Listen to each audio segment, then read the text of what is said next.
live on ABC's KMET 1490 AM.com. Your number one spot right here for news and talk on the West Coast. I thank everyone for tuning in this morning. On the telephone line, I welcome to the program a legendary American singer, best known for his work with the rock band TNT, Starbreaker, briefly with Skid Row, and others. I welcome in the great Tony Harnell. Tony, Brian C., honored to have you. Hey, Brian, how are you? Nice to be here. Oh, it's my pleasure, Tony, my pleasure. So, you must have a busy schedule. I read the latest news that you're working on fresh new material with TNT, right? How's that going? It just started last weekend, actually. I was on a 3-day run of shows in the Midwest myself, and they're starting over there in Norway. But we're in touch.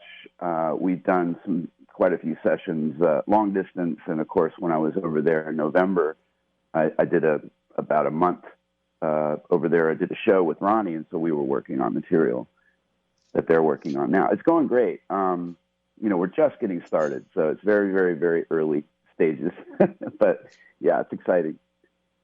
No, it's really fantastic news. And, since we're on the topic of TNT, if okay with you, I want to dig into the past a bit and reflect on your first few years with TNT. Take us back to 1984, first year with the band. How were you ushered or recruited in? I was in a band in New York City. I was born in San Diego and lived most of my first almost 17 years on the West Coast. I lived in San Diego, LA, San Francisco, mostly San Diego. To almost 17, I ended up in New York. My mother was already there. She was an opera singer. So she had been singing already out there. And I finished high school and went out and joined her there. Well, I couldn't surf anymore, which was my passion. So I started getting into music pretty heavily. And I was in college, started my first year of college. And I just kind of found my way into my first band, and then just sort of went from there and found myself in a really good band by 84. And we were playing a venue in New York City, and after the gig, a couple of guys came backstage. One of them was the legendary Mike Varney, and the other one was a guy who was at the time managing TNT. And they handed me a cassette, and they said, who they were, and they were representing this band, and that my demo, I had been making demos along the way as I would be in different projects, and I gathered up quite a few songs on a cassette that were kind of circulating. Well, I didn't know, I still don't know to this day how the tape got over to Norway, but it got there in the nick of time because they were re-recording vocals, or starting to on Nights of the New Thunder, because they had fired the original singer, and they had hired Gary Barden from Michael Schenker Group, but he hadn't gotten there yet to start. So my tape comes along, and they canceled his ticket and sent these guys to give me the cassette and see if I was interested. And of course, when I went home and listened to it, I was blown away. So yes, I was very interested. And a couple of weeks later, I was over there. Got off the plane. It was a warm, typical warm summer day over there. It does actually get kind of warm in the summer, and it was greeted by 3 crazy long-haired guys that were really not that much different than all the rockers I'd been working with over here, except for the accents and the language, and we immediately,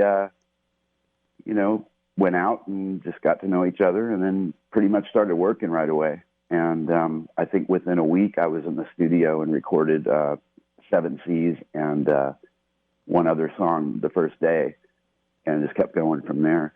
So that's kind of a very fast explanation of how that first initial thing started.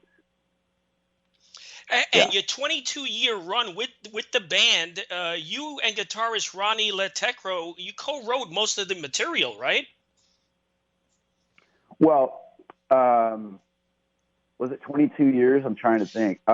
Yes, we did. We absolutely wrote 99% of the material together. But I was just thinking about the number of years you said. Let's see, from 84 2005 would have been kind of my first, well, actually, my first tenure, at least for recording. But really, 2017 was the last tour that I did. So, yeah, all told, I don't know how many years that is, but it's a lot.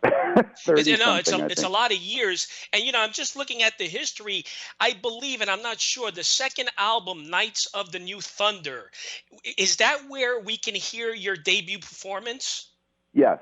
Yeah. The first album isn't really, it's kind of hard to get. It's all done in Norwegian.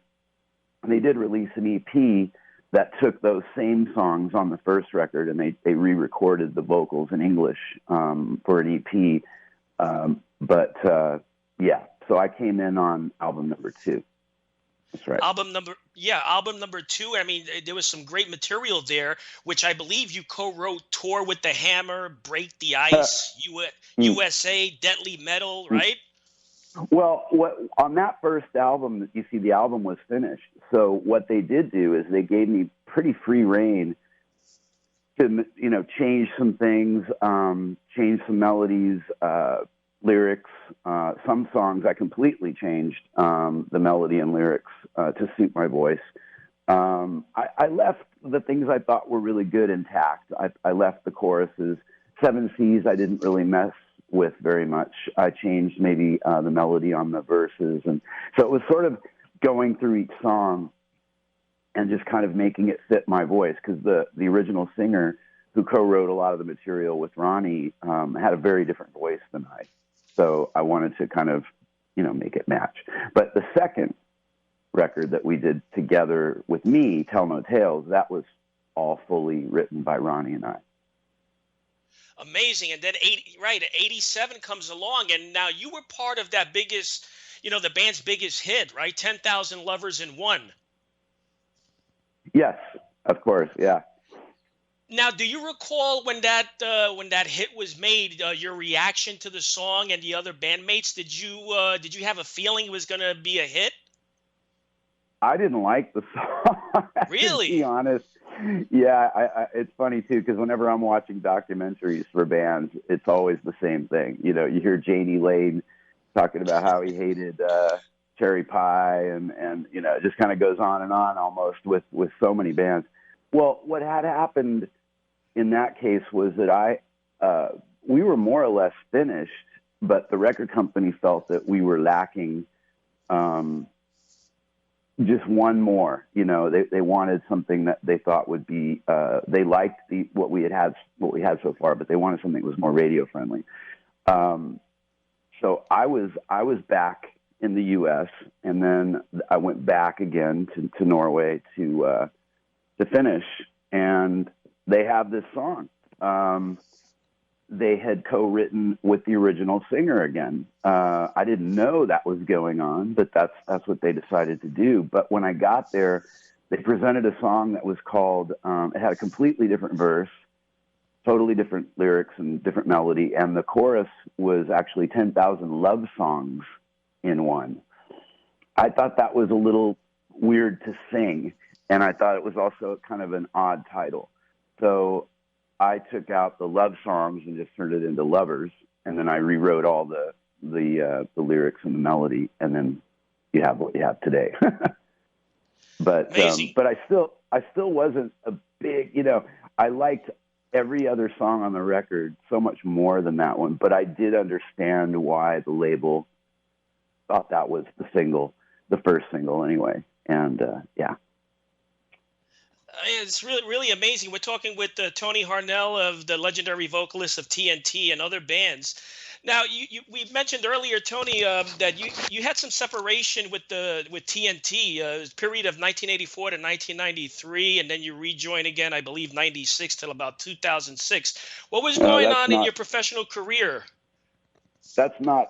Wait, say again. So I'm looking at a timeline of your career here, right? I'm looking at a timeline. Yeah. There's a timeline of your career with TNT. It says the period of 1984, you joined the band till about around 1993. And then you rejoined the band from 1996 to 2006. There were periods of separation on your timeline here. Yes, that's true. That's correct, right? In 92, we put out Realized Fantasies. We switched labels at that point. In 1990, actually, we switched from Mercury Records to Atlantic Records.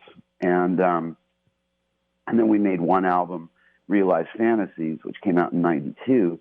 And at that point, it seemed like, by memory, that around literally the week, it seemed like the week our album came out was when the Nirvana song hit the airwaves, and the writing was on the wall. It was just like, all right, this is over. The label kind of, printed however many records they printed, and there were a few other bands that are friends of mine that were in the same boat, and they just kind of put them out because the contract was, did their contractual obligation. We sold all the records they did release, and they didn't print anymore, and that was kind of the end, of that first round of for us.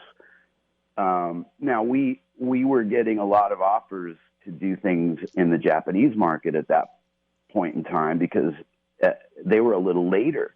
So their sort of, 80s rock explosion, I hate using the word hair metal, by the way, their 80s rock explosion came kind of right then.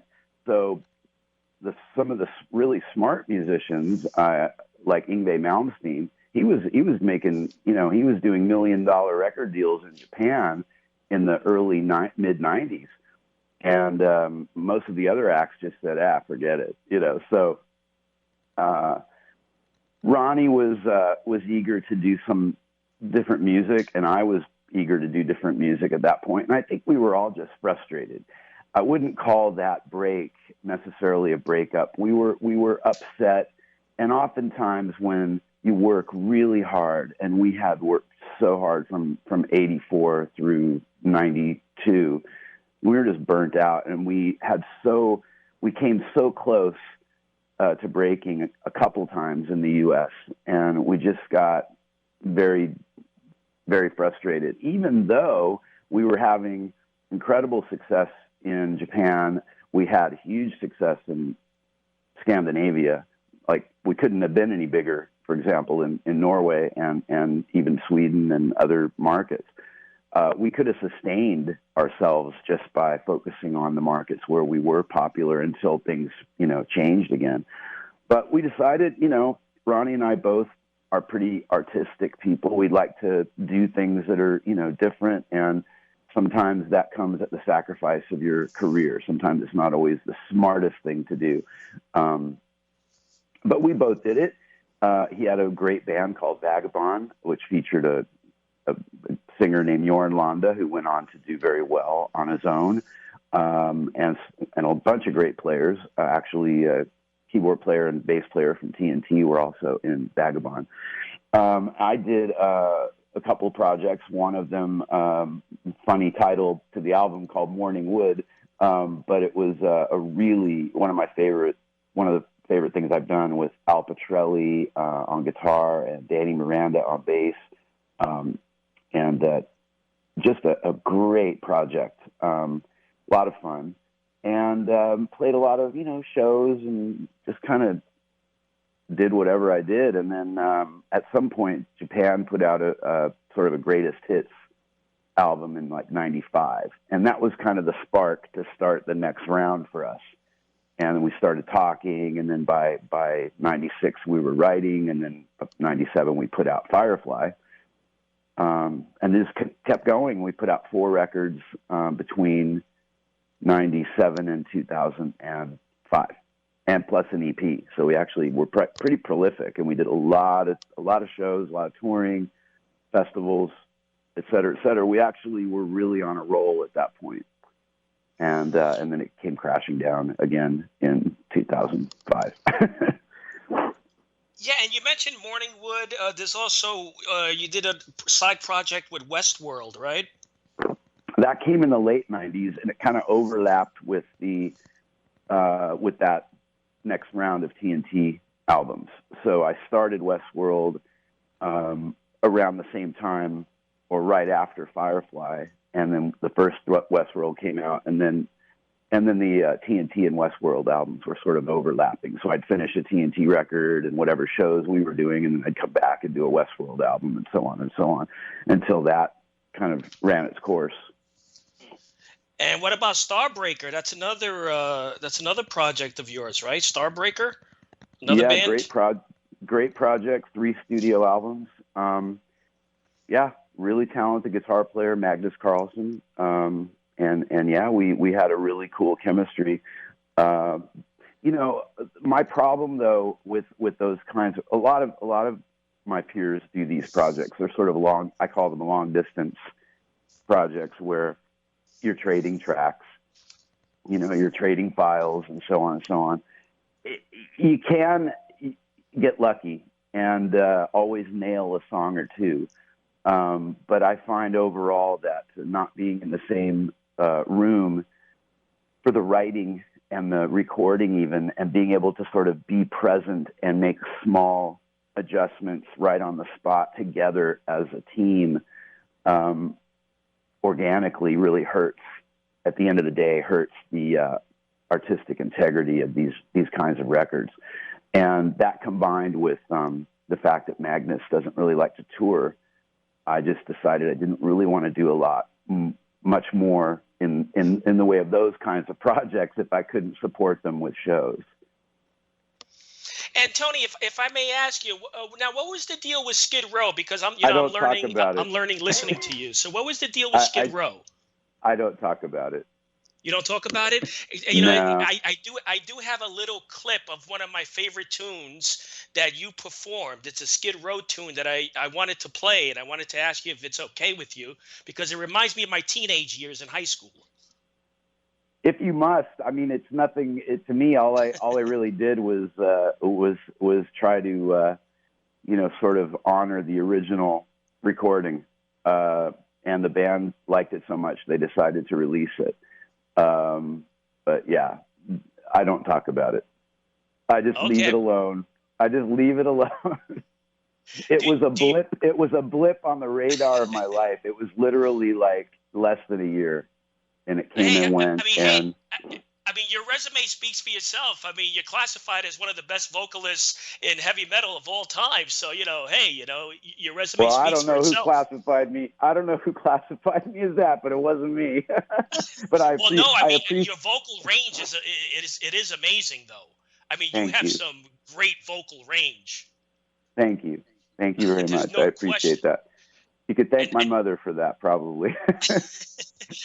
So I have about 5 minutes left. I was going to play the clip, but I don't want to inconvenience you if. Well, you could play something. You could play some TNT, or you can play some, the Westworld or Starbreaker.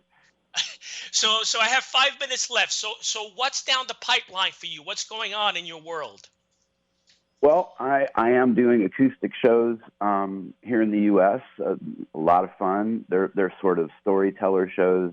I go through quite a bit of material from my entire catalog, of course, focusing on TNT. I do some really cool covers in my own sort of way, and so those are ongoing. Those are always being sort of booked throughout the year whenever I have time. Also, I'm doing electric shows from time to time with my solo band here in the U.S. Of course, TNT is up and running again, so we're working on new material. We have some really big festivals booked in Europe for this year. We're just getting started, so the game plan was start getting material ready this year, get out there and play however many festivals we feel like playing. Really, we're not taking all of them. We're being a little bit selective with what we're doing this year, preparing really for next year being sort of a big year of hopefully a new release and a lot of shows. So this is sort of a ramp up. I'd call it a TNT ramp up year. And yeah, so I'm just going to be flying back and forth. I'm doing a few shows on my own, solo shows in Norway at the beginning of March. And I come back and I'm busy.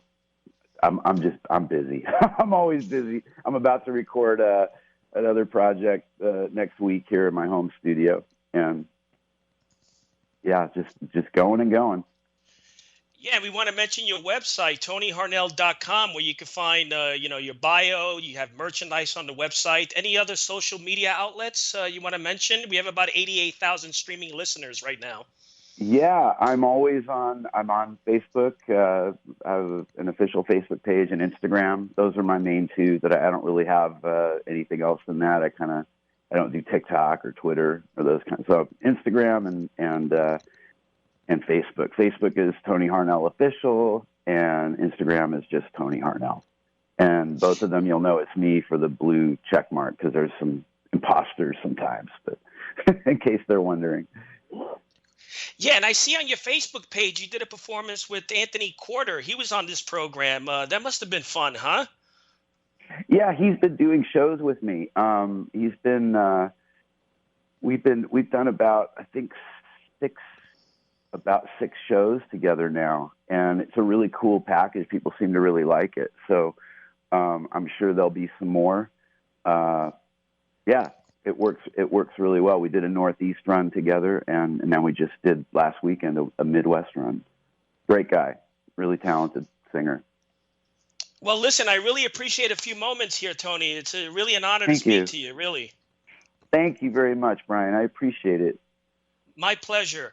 The website, again, we'll mention it, tonyharnell.com. You can check out the website. There's merchandise on the website, his bio, also his Facebook page. And so Tony, thanks so much. Best of luck to you. Until next week, happy collecting to all. Thank you, Brian. Talk to you.